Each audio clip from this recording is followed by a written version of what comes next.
Bonjour à toutes, bonjour à tous. Donc je vous présente aujourd'hui le Samsung Galaxy S6. Il est sorti il y a déjà quelques temps, hein, il est sorti il y a bientôt un an. Et d'ailleurs on parle prochainement de l'arrivée de son successeur. Sauf qu'il s'avère que tout le monde n'achète pas son smartphone au moment où il sort, vu le prix de ces smartphones d'ailleurs, puisque le Samsung Galaxy S6 était dans des tarifs à peu près similaires à l'iPhone, puisqu'il était à peu près dans les 700, entre 700 et 900 euros, je crois, entre les versions. Il existe donc en différentes versions. La version normale qui est ici, la version Edge avec des écrans incurvés sur le côté, et chacune de ces versions est soit en petit écran, petite façon de parler puisqu'on est déjà sur un 5,1 pouces qui est déjà vraiment une bonne taille, et en version plus à la façon de l'iPhone. On est à peu près sur les mêmes choses, c'est-à-dire qu'avec un écran un peu plus grand, donc à la fois sur le S6 normal et sur le S6 Edge. Donc là on est sur la version normale 32 Go noir. Je vais enlever si j'y arrive cette coque de protection pour vous montrer un petit peu le téléphone. Il est apparemment très résistant ce téléphone, mais moi je préfère une coque de protection et je vais rapidement vous expliquer également pourquoi je l'ai choisi. Donc ce Samsung Galaxy S6, qui est pour l'instant encore le dernier téléphone de chez Samsung, ça a été vraiment quand même une petite révolution. C'est-à-dire que c'est le premier téléphone Samsung à sortir, premier Galaxy S en tout cas, à sortir avec vraiment une qualité de fabrication qui est très élevée. C'est-à-dire on voit à l'arrière, c'est une sorte de vitre, Gorilla Glass 4 pour ceux qui connaissent. Donc vitre très résistante. Aucune rayure, moi je l'ai utilisé plusieurs jours sans housse, il n'y a absolument aucune rayure. Le problème c'est que ça garde un peu la trace des doigts. Et même si j'aime bien la façon dont on le tient, je trouve que ça glisse un peu.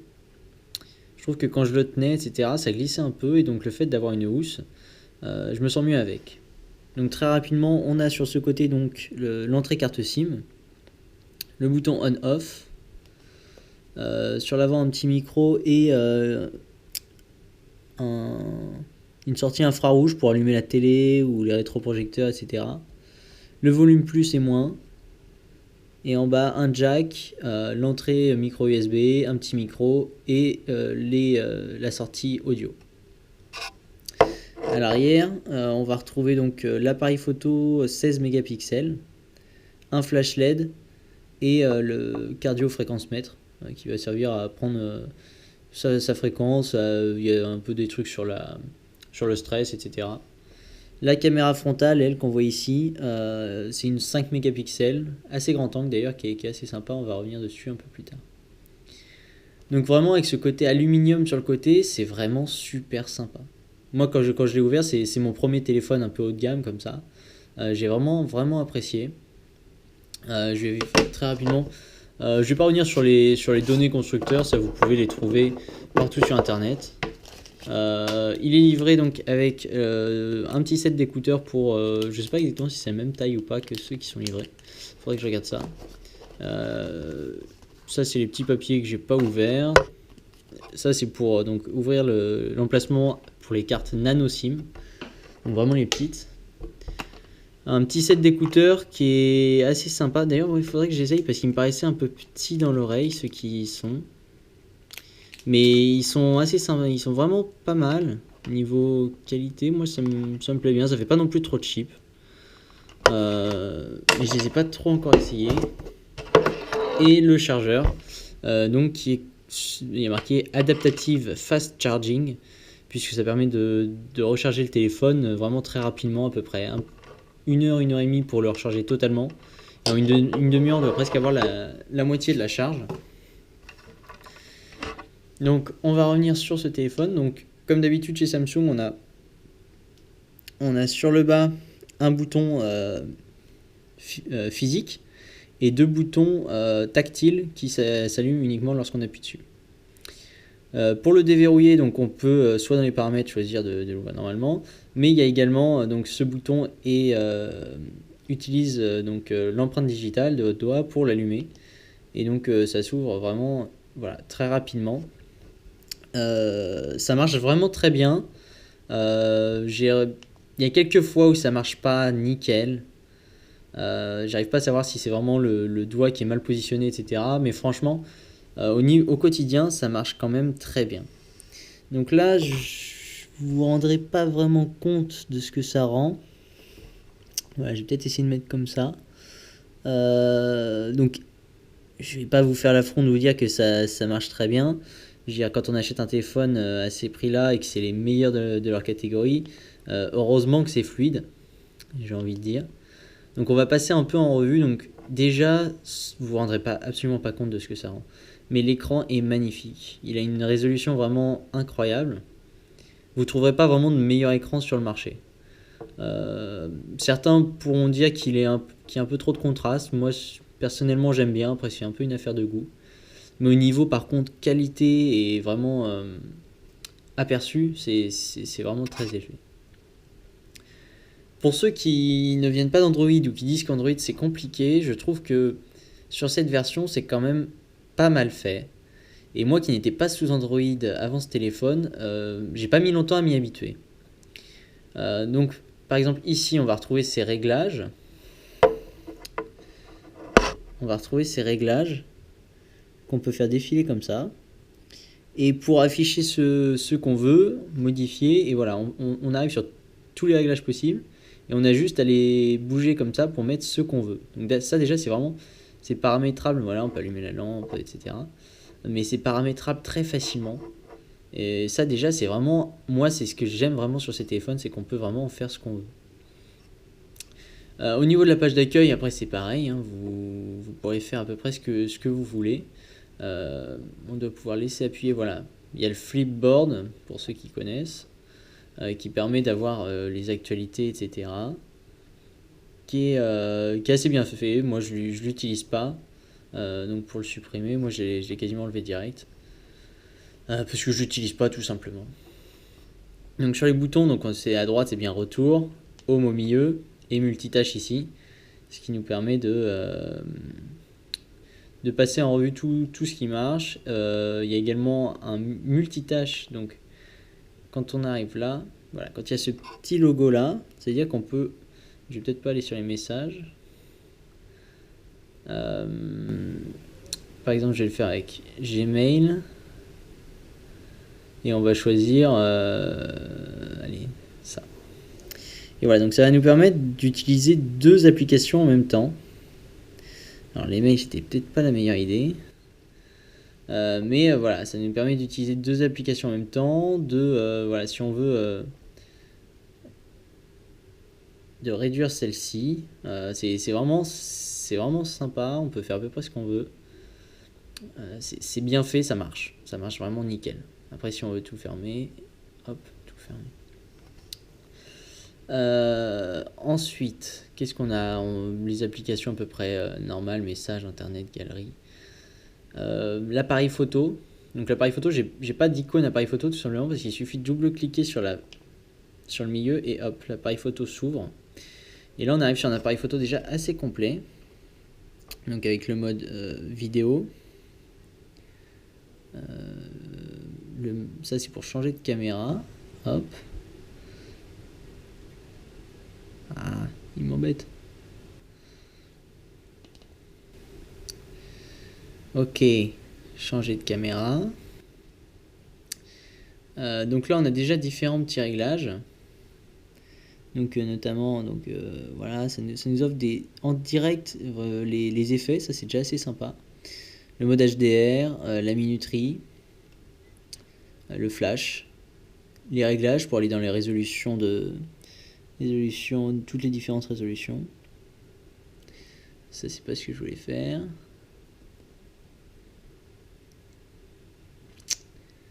Voilà, mode, c'est ça que je voulais. Donc les modes, c'est ce qui va nous permettre par exemple d'aller en mode pro, qui va nous permettre de choisir vraiment comme sur un appareil photo. Donc là par exemple c'est la mise au point, qui nous permet de choisir aussi des petits effets, de monter les ISO, etc. L'appareil photo, on va se remettre en automatique.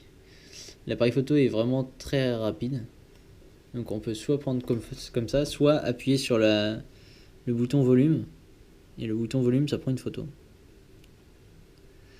Il est très rapide, hein, il n'y a rien à dire là-dessus.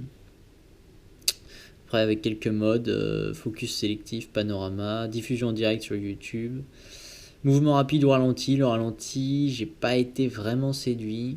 Après, bon, c'est pas, on va pas acheter un téléphone parce qu'il a un mode de ralenti incroyable. J'ai pas vraiment été séduit. Au niveau de, voilà, bon là c'est que je l'ai prise très rapidement, elle est floue. Mais on est vraiment sur une qualité qui est vraiment sympa.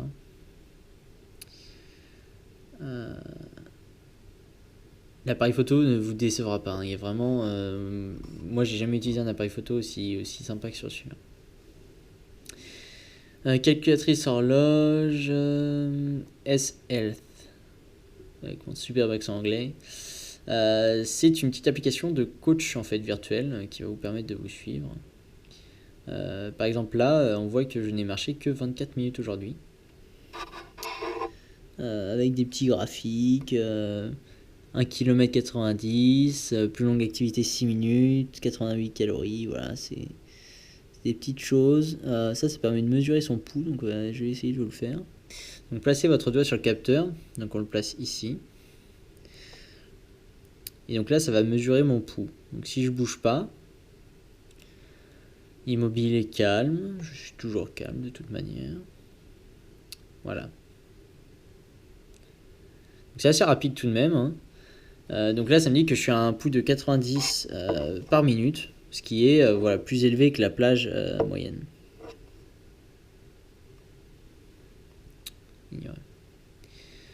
Donc ça nous permet de faire ça, de mesurer son stress, de rajouter vraiment beaucoup de paramètres. C'est assez bien fait. Moi, personnellement, je l'utilise pas. Je suis pas, voilà, j'ai pas besoin de savoir combien de mètres je fais par jour. J'en ai pas réellement besoin, mais c'est bien fait. Galaxy Apps, ça va être à peu près c'est le store en fait qui est fait par Samsung. Smart Manager qui va vous permettre de gérer votre stockage. Donc il faut savoir que sur cet appareil qui a 32 Go de base, vous ne pourrez en utiliser que en fait 26 à peu près. Donc l'utilisation de la batterie qui vous permet de voir le schéma d'utilisation de votre batterie qui tient. Moi, pour mon utilisation, elle tient largement la journée. Après, ça dépendra de votre utilisation. Si vous êtes vraiment accro, que vous mettez l'écran à fond, etc., vous tiendrez peut-être pas la journée. Moi, je tiens largement la journée. Je suis pas stressé par ça. On peut nettoyer tout. Voilà. Je tiens largement la journée. Smart Manager, pourquoi il m'embête ? YouTube. Ensuite, on va très rapidement tomber sur des applications que j'ai moi-même installées qui ne seront pas intéressantes.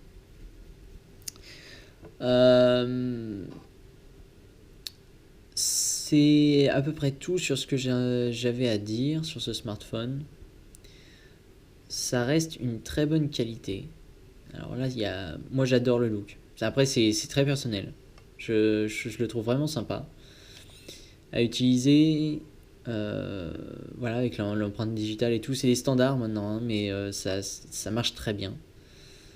Ça marche vite, ça marche comme on le souhaite.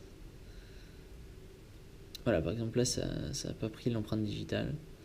Ça téléphone aussi, ce qui est assez sympa pour un smartphone. Non, franchement, ça marche très très bien. Les inconvénients, on va peut-être avoir donc la batterie n'est pas amovible, on ne peut pas l'enlever, ou alors il faut décoller à peu près tout, c'est assez catastrophique. Et la carte SD, pareil, on a un stockage fixe. Le stockage, donc ce téléphone est proposé minimum en 32 Go. Donc pour moi, le stockage sera pas vraiment un problème puisque je l'utiliserai pas plus que ça. J'ai jamais utilisé vraiment plus, donc j'ai pas des besoins énormes. Donc ça va pas me gêner plus que ça. Et la batterie, pour l'instant, j'ai jamais eu de souci de batterie, donc c'est pareil, c'est pas quelque chose qui me dérange. Après, c'est très personnel, ça dépendra de vos goûts. Moi, j'ai juste préféré rajouter donc la protection d'écran, c'est pour ça qu'on voit ça, c'est un peu mal collé. J'ai préféré ajouter une protection d'écran et une housse juste pour pas avoir peur de l'abîmer. Comme ça, il est posé à plat parce que vous avez quand même l'objectif qui ressort un peu. Donc le fait de le mettre en housse, il est à plat, même si ça gêne pas d'habitude. C'est à peu près tout ce que j'ai à vous dire là-dessus. Je suis vraiment content de ce téléphone. C'est une bonne alternative. Enfin voilà, ça se bat contre les iPhones, les iPhone 6, voire 6S. Moi, je suis vraiment très content de ce téléphone. Il correspond exactement à ce que j'attendais de lui, tout en ayant une qualité de fabrication qui est vraiment sympa à voir. Donc, en ce moment, il est à peu près disponible aux alentours des 500 euros. Pour ceux qui ont un budget assez raisonnable pour un smartphone, sans les mettre les 700-800 euros demandés par un iPhone, ça c'est vraiment une bonne alternative. Je pense que pour le prix, c'est un téléphone vraiment qu'il faut considérer. Après le Edge, je suis plus sceptique. Je trouve qu'il n'y a quand même pas beaucoup de fonctionnalités par rapport au surcoût, etc. Peut-être au manque de protection, moi ça me faisait un peu peur. Donc moi je préfère le S6 normal. Après c'est une question de goût. Mais pour le prix, je pense que c'est quand même un téléphone qui est assez bien placé. Je vous souhaite une bonne soirée et à la prochaine.